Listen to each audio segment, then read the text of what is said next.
to TJ's Model Trains in day 21 of 25 Days of Christmas with TJ 2024.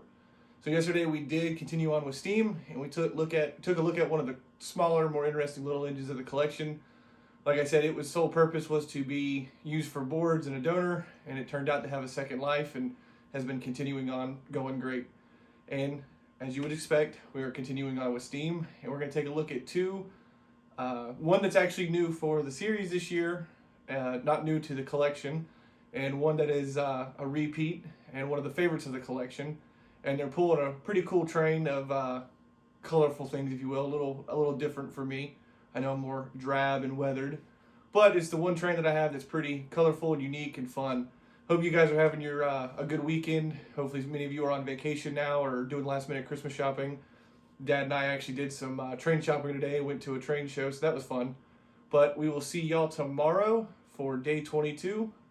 And let's go ahead and dive in and take a look at the steam engines for today. So we are at a completely different view of the layout. I am running the trains on the inside loop, and I wanted to run it a different direction. So it'll be the first night we're not doing the unveiling from out of the tunnel, but we'll get back to that, I promise. I just wanted to maybe change things up, get a different perspective of the layout.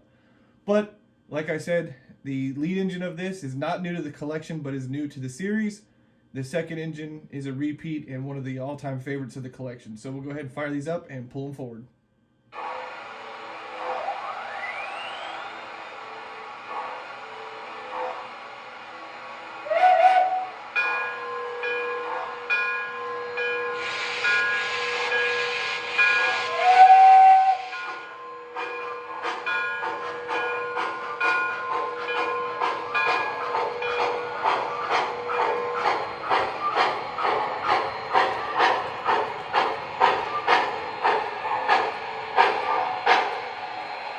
So the first steam engine of the consist is this MTH Premier I1 Pennsylvania I1 Decapod.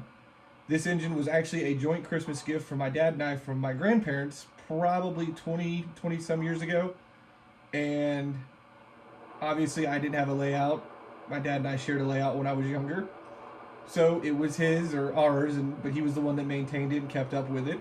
And it had lived at his house, and when we moved, it was on the big layout that he has now. And just recently, because I have 072 and 063 now, I was able to take ownership of it and have my turn with it for a while, if you will. So 20 some years later, I get to finally play with my Christmas present. But I think it's an absolutely beautiful model. I'm glad to have it.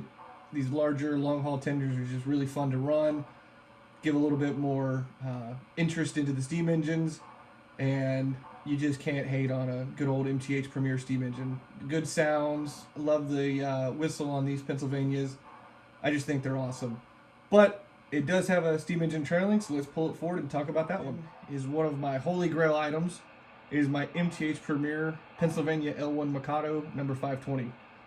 This engine, I actually was perusing Grabowski's website one night a couple years ago and just happened to see it was on their website, and I took a swing at it, and it ended up being new old stock, never opened, not a single mile on it. So every one of its 1,400 miles I have put on it myself. It's by far one of the favorites of the collection. I'm really glad I was able to get one of these while it was still MTH.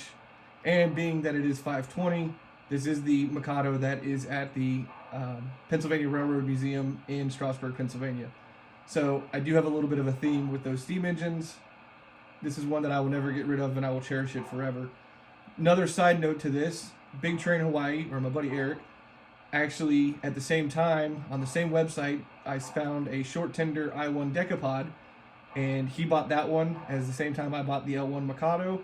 So we've nicknamed them the Shelf Sisters. He's talked about that some on his own channel and things, and he has run it.